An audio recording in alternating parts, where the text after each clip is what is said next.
Hello, and welcome to the basement.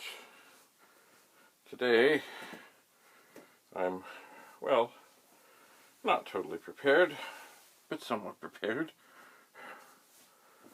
I have dug out a couple more 1541s, but more importantly than that, I have power that I can plug things in.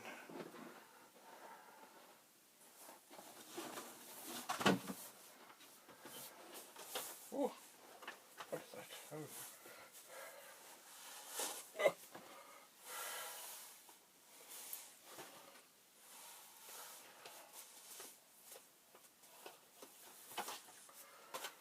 Oh. Always exciting in the basement. Well, before I do much else, I have yesterday's 1541, the dusty one, the one that I think was operating with the benefit of a cooling fan. That's what I think. I have no idea when this was last connected, hooked up, tested, anything. I shall apply power. Ah, yes. And it spins and spins and spins. Oof, dusty chips. Well,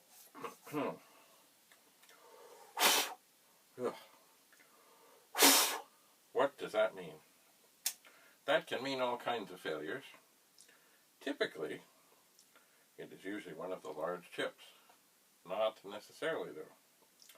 Somebody else out there probably knows better than I. Some of the smaller chips in the front, the support chips, and the role that they play. So, once again, we have a mystery. Oh well, nothing like a good mystery. But of course, with the disk drive, it really comes down to three things: power supply, circuit board, drive mechanism. My gut tells me that this problem is on the circuit board, which narrows it down to, oh, a whole bunch of things. Ugh. Now, I put a cardboard box on here to protect the table, but I have to make sure I do not forget that the cardboard is bigger than the table. Alright, so we have here another 1541. What's up with it? No clue. No clue at all. It looks pretty okay. It is off. We will apply power.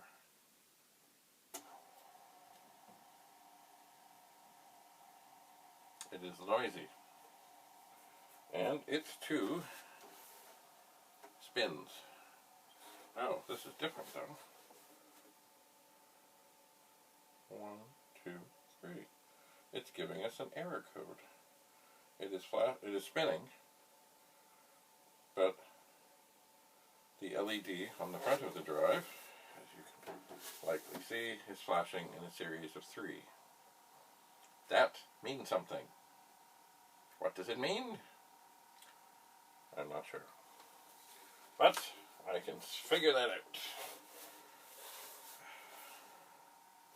And here we have another 1541. When was this last used? Not a clue. Will it work? Who knows? I shall apply power.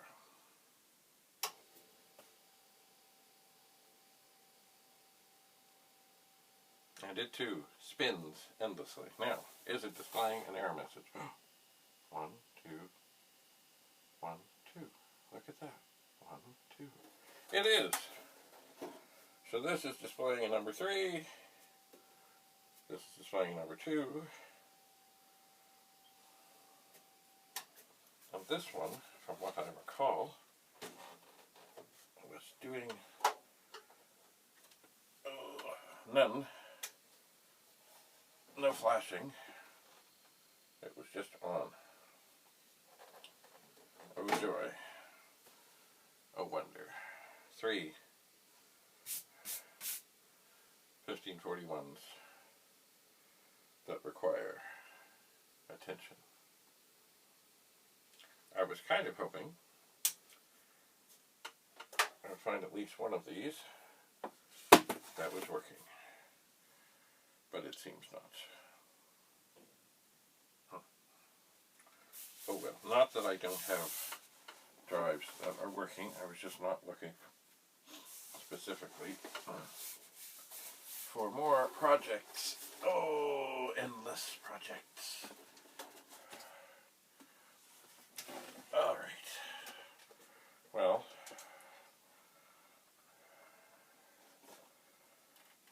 there is a candle flower. Why, I don't know. Well, here is the top of this drive, or the shielding. And I suppose, since I'm really not going to get to the bottom of this right now, I should put it back together. It only takes 6 screws to secure such a drive. And really, the shield is 2 of them. Typically, they are Phillips screwdrivers of a moderate size.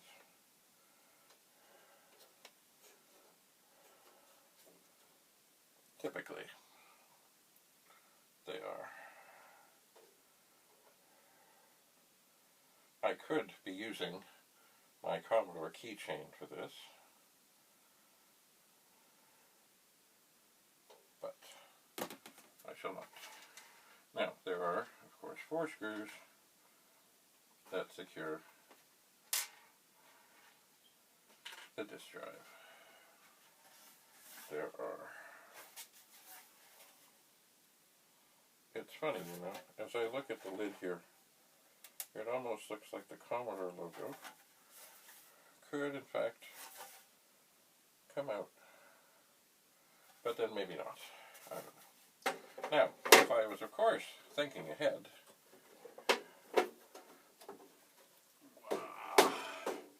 I would have brought down paper and tape so I could document these. I will document them, not at this exact juncture. Typically speaking though, if you drop the screws into the holes, they will mostly fall into place.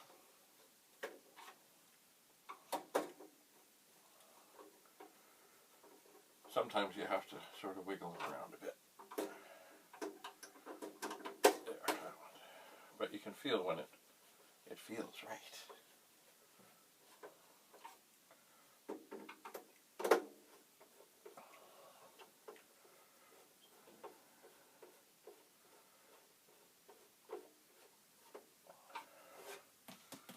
Alright, so we did not find anything that seemed workable. Like right now, plugging any of these in to a 64 would do no damage to the 64.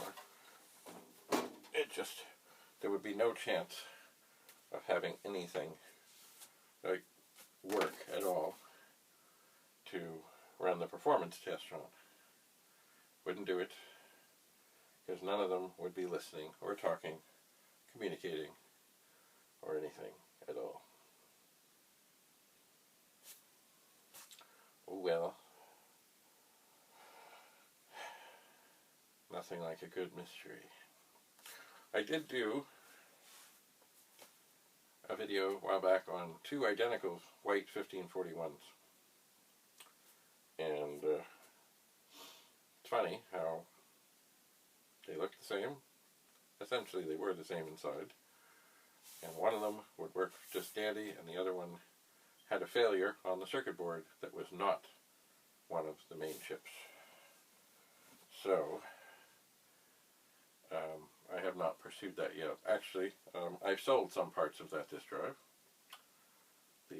Some of the chips, I think 3 chips have gone somewhere. 2 chips to one person, 1 chip to another. The actual drive mechanism went to a third. I think that's all that's gone anywhere. Because, you know, if you're sitting in the middle of somewhere and all you need is a chip, you really don't need to buy a disk drive.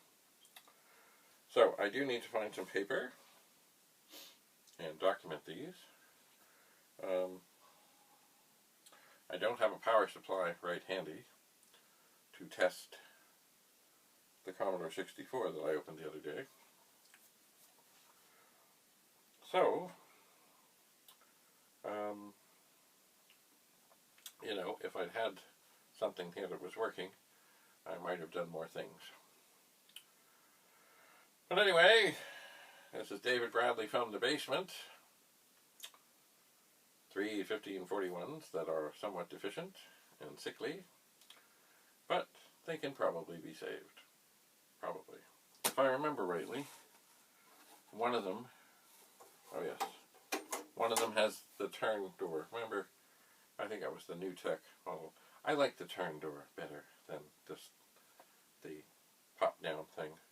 But from what I've also heard is that, like, when a head dies on one of these drives, it's pretty much done.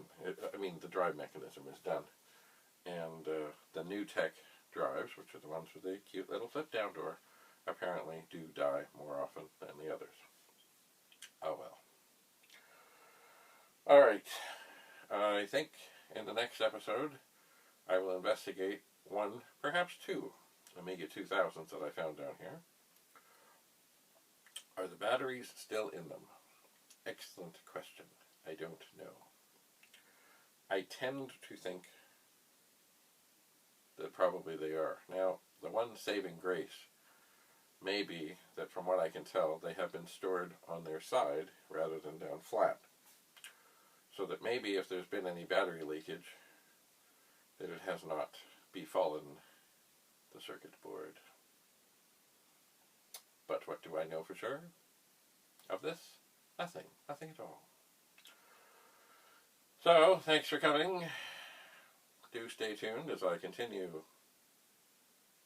in the basement. For now. But many more exciting episodes coming. I do have much to do on the old original pets. I've just got to get in the zone. Onward. Bye for now.